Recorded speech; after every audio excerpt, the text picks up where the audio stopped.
My daughter told me the Alaska trip was canceled 3 weeks before we were supposed to leave. Just like that. Over text. Dad, the tour company had to pull the dates. Nothing we can do. So sorry. I stared at that message for a long time. I was sitting at the kitchen table, in the same chair I'd sat in every morning for 22 years. The one closest to the window, where the light comes in around 8 o'clock and hits the maple tree out back. Sandra used to sit across from me. We'd have our coffee and argue about the crossword. She'd been gone 14 months by then, and I still hadn't moved her mug from the shelf. That trip to Alaska was hers. It was ours. We'd been planning it since before her diagnosis. Saved the brochure from a travel show we went to downtown. The kind of glossy fold-out thing with pictures of glaciers and humpback whales breaching at sunset. Sandra had stuck it to the fridge with a magnet shaped like a maple leaf. When she got sick, the brochure stayed. When she passed, I left it there. And when I finally felt ready, when I finally thought maybe I could do this, maybe I could go and feel close to her rather than just hollowed out, I called our travel agent, booked a 12-night inside passage cruise out of Vancouver, upgraded to a balcony cabin, because Sandra had always said, if you're going to do it properly, and I emailed my daughter Leanne to ask if she wanted to come along. She said yes. She seemed genuinely happy about it. She'd been close with her mother, and I thought maybe this would be something for both of us. That was 4 months before the text. I called the tour company the same afternoon. The woman on the line was polite and confused in equal measure. She looked up our booking number and told me everything was confirmed. Departure still on schedule. No cancellations on their end. I thanked her and sat with that information for a moment. Then I called Leanne. She didn't pick up. I texted her. Just called the cruise line. They say it's not canceled. Can you call me when you get a chance? 3 hours later, she called, and her voice had that careful, over-controlled quality that I'd only ever heard from her when she'd broken something as a teenager and was trying to figure out how much I already knew. Dad, okay, I was going to tell you properly, but I kind of gave your spot to Bev. Bev, my son-in-law Spencer's mother, a woman I had met 6 times, a woman who called me Gerald's dad at Christmas, even though my name is not Gerald and never has been. My name is Frank. I have been Frank for 61 years. You gave my spot, I said. She's been going through a hard time, Dad, and Spencer really wanted to give her something special. And we thought, you've been so sad, and we didn't think you were actually going to go. I booked the trip, Leanne. I know, but I paid for the trip. Spencer said Bev could pay you back. She just needs a few weeks too. I told her I needed to think and I'd call her back. I didn't call her back that night. I want to be honest about what happened inside me in those hours. There was the obvious thing. The anger, the feeling of being managed and dismissed. The strange humiliation of having your grief treated like an inconvenience that could be quietly moved around to suit other people's plans. But underneath all of that was something older and quieter. Sandra had picked me. Out of everyone, she had picked me, and I had tried to be worth that every day for 30 years, and when she died, the only thing I had left that felt like her was this trip, this plan, this glossy brochure, still stuck to the fridge with a maple leaf magnet, and my daughter had handed it to a woman who didn't even know my name. I didn't sleep much that night. But by morning I knew what I was going to do. I called my travel agent, a man named Phil, who I'd been using for 15 years and who had in fact helped me book the original cruise. I explained the situation. Phil is the kind of man who has heard everything and reacts to nothing, which is exactly what you want in that moment. He confirmed what I suspected. Since I was the primary booking holder and the name change Leanne had requested hadn't been formally processed yet. Bev had apparently called and tried to transfer the booking but hit a wall because you cannot change the primary passenger without original documentation and verbal confirmation from the account holder. The reservation was still legally mine. Phil said very calmly, "So what would you like to do?" I thought about it for exactly 4 seconds. "I want to cancel the balcony cabin booking," I said, "and then I want to rebook immediately. Same ship, same dates, but in an interior cabin. Category C, whatever's left." Phil paused. "You want to go from a balcony to an interior?" "Not for me," I said. "I'll be booking a second cabin separately. Also balcony, different deck." There was a beat of silence. Then Phil said, "Understood," in a tone that suggested he understood completely and approved of every part of this. "Here is what I want people to know. I did not do this out of cruelty. I did it because the alternative was to do nothing. And doing nothing felt like a grief that my grief was something that could be managed and redirected by other people. Bev had tried to take something that wasn't hers. Leanne had helped her. And I am 61 years old, with a bad knee and a maple leaf magnet on my fridge. And I was not going to spend the next 12 nights staring at the ocean from a bunk bed, on the inside of a ship, while someone who couldn't remember my name had my balcony. The rebooking took about 40 minutes. By the end of it, I had canceled the original balcony cabin, which triggered a partial penalty since we were within the cancellation window, but not a full one, and booked Bev into the last available interior cabin on deck 4. Then I booked myself into a balcony cabin on deck 8. Different section, different elevator bank. I sent Leanne a text. "Everything is sorted. Have a great trip. See you in Vancouver," she replied almost immediately. "Wait, what does that mean?" I put my phone face down on the kitchen table and went to make coffee. Over the next 2 days, I got 11 texts from Leanne, 4 missed calls, and 1 voicemail from Spencer that I listened to twice, because I genuinely could not follow the logic of it.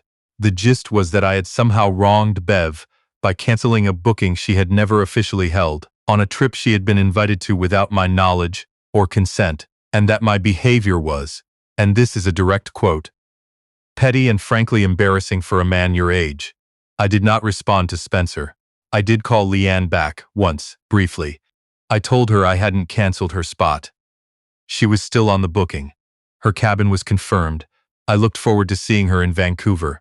What I had done was cancel the specific cabin that Bev had been attempting to claim without my authorization, and reallocate it. That was my legal right as the account holder. If Bev still wanted to come, she was welcome to the interior cabin on deck 4, and I would be happy to send along the revised booking confirmation. Leanne said, "Dad, that's not," and then stopped. "That's not what?" I asked. She didn't finish the sentence. I told her I loved her and that I'd see her at the terminal. I won't pretend I slept perfectly in the weeks between that call and the departure date. There were nights I second-guessed myself, not because I thought I'd done something wrong, but because I am a person who second-guesses, always have been, and because a part of me, the part that was still Sandra's husband more than it was anyone's anything else, wondered if she'd have handled it differently.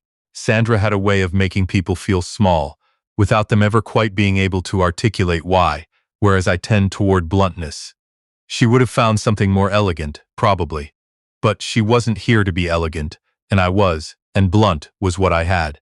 I drove myself to the airport in the early morning, parked in long-term, took the first flight to Vancouver.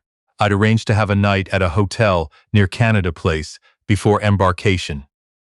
Something Sandra and I had talked about, a little window of time to walk around the city and remember that the world was still moving. I walked along the seawall that evening, bought fish and chips from a counter near the water, watched the cruise ships, sitting enormous and lit up in the harbor.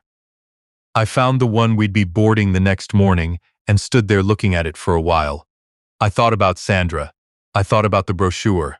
I thought about how she'd said if you're going to do it properly, and how I had, in fact, done it properly.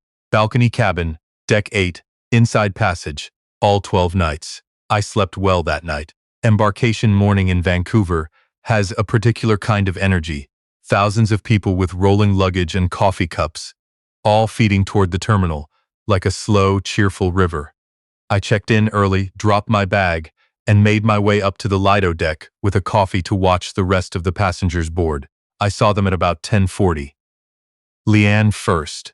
She spotted me, and her face did something complicated, a kind of tightening that I recognized as the look she gets when she's trying to decide whether to be the version of herself that's angry at me or the version that's still my daughter. Spencer was behind her, looking straight ahead with the determined blankness of a man who has been told not to start anything. And Bev was between them, holding a canvas tote bag and squinting up at the ship with the expression of someone who had been promised something and was already measuring it against expectation. I lifted my coffee cup at them from the railing. Leanne gave a small wave. Spencer did not look up. Bev looked up and around and then away, as if she was searching for something. I found out later, from Leanne, over dinner on the third night when things had thawed slightly, that Bev had assumed, right up until she walked into cabin 4112 on deck 4, that there had been some kind of mix-up. The cabin was described to her as interior, but she'd apparently decided that interior must refer to something about the decor. When the door opened onto a room with no window, 8 feet across, with 2 single beds and a television bolted to the wall at eye level, she stood in the doorway for a full 30 seconds without speaking. Then she called her son. Spencer called Leanne. Leanne called me. I was on my balcony by that point, watching the Lions Gate Bridge as we made our way out of the harbor. The kind of view you don't forget. The kind of thing Sandra would have put her hand on my arm for. I had a glass of white wine from a bottle I'd bought at a shop near the hotel the night before, a Niagara Peninsula Riesling, because Sandra had loved Ontario wine and I thought bringing one felt right. And my phone was buzzing on the deck table. I let it buzz. When I finally answered, it was Leanne, not Spencer. Her voice was quieter than I'd expected. "Dad. She's really upset." "I'm sorry to hear that," I said, and I meant it in the limited way that you mean something when you've thought about it in advance, and concluded that being sorry is the most honest emotion available. She thought she had the balcony cabin. She was never on the official booking, Leanne. She was never the primary passenger. She wasn't on any document I signed. She flew all the way from Edmonton. That was her choice, I said, and she still has a cabin. It's not a balcony, but it's a real room with a real bed on a real cruise ship. That's considerably more than she had before any of this started. There was a pause. She's saying she's going to call a lawyer. I looked out at the bridge. The water was dark green and enormous, the mountains just beginning to show their edges on the north side. I took a sip of the Riesling. "She's welcome to," I said. "She can explain to the lawyer that she attempted to transfer a booking she was not party to, on a trip she was invited to without the account holder's knowledge or consent, and that, when the account holder exercised his legal right to cancel and rebook his own reservation, this somehow constitutes an actionable wrong. I'm sure it'll be a productive conversation." Leanne was quiet for a moment. Then she said, "Did you know, before we left, that you were going to do this?" "I knew the night you texted me," I said. Another silence. "Why didn't you just tell me?" That was the question I'd been turning over since the whole thing started. Why the long game? Why the silence and the rebooking and the let them figure it out in Vancouver approach? And the honest answer, the one I gave her, was this: because she hadn't given me the chance to be heard before she'd given away something that mattered to me. She'd made a decision about my grief without asking me. She'd managed me like a problem. And I am 61 years old, and I have been patient and reasonable and measured my whole life, and sometimes the quiet thing is the loudest thing you can do. "I told Spencer we'd be seeing each other in Vancouver," I said. That was technically accurate. A very long pause. And then, and this is the part I've thought about 100 times since, Leanne laughed. Just once, short and surprised, like it had escaped before she could stop it. "You're terrible," she said, but her voice had changed. "I know," I said. Dinner the first night, Leanne and I ate together at the main dining room. Spencer and Bev had apparently opted to eat in the cabin, which seemed like an uncomfortable choice given the square footage, but I kept that thought to myself. Leanne ordered the salmon, Pacific salmon, fresh, because we were in BC, and it would have been a mistake to order anything else, and I had the lamb, and we talked about her mother for the first time in a long time without it being awful. She told me she'd been feeling guilty, not just about the cruise, about a lot of things. About how much of the last 14 months she'd let Spencer and Bev shape her behavior, including toward me. She said Bev had a way of framing things that made her feel like she was being included when she was actually being directed, and that it had taken standing in an embarkation terminal, watching me lift a coffee cup from a deck, railing for her to understand what she'd let happen. "She told me you probably weren't going to go anyway," Leanne said, "that you were still too sad and that it would be doing you a favor." I thought about the maple leaf magnet on the fridge. "I was sad," I said. "I still am. That's not a reason to stay home." She reached across the table and put her hand over mine. which is something she hadn't done since her mother's funeral, and we sat like that for a while. Over the next few days, something shifted. Bev moved from the interior cabin to a slightly better one. She'd apparently haggled with guest services and paid for an upgrade out of pocket, which cost her significantly more than the original balcony would have, which she had been informed was fully her own situation to manage. Spencer remained largely invisible, which was fine by me. Leanne and I walked together in Juneau, took a small boat out to watch the glaciers in Glacier Bay, ate crab cakes at a dockside place in Ketchikan that Sandra would have loved, with the wooden tables and the boats bumping against the pilings outside.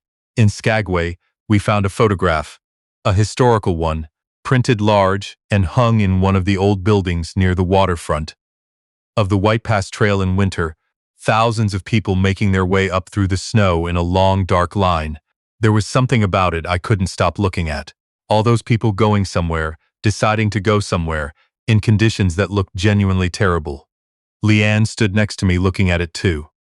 Mom would have wanted a print of this, she said. She would have bought 3, I said. We bought one. We split the cost. It's in my car in a tube right now, waiting to be framed. On the second to last night, Bev found me on the promenade deck in the evening. She'd been avoiding me for most of the trip, which I had found entirely manageable, but she came and stood near me at the railing, and we both looked at the water for a while before she said anything.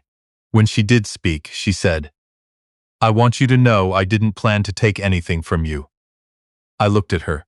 She was a small woman, mid-60s, with the careful posture of someone who was used to being the most organized person in any room. She looked in that moment somewhat less organized. "I believe you," I said. Which was true, partially. I believed she hadn't experienced it as theft. I believed she'd experienced it as an opportunity, which is a different thing.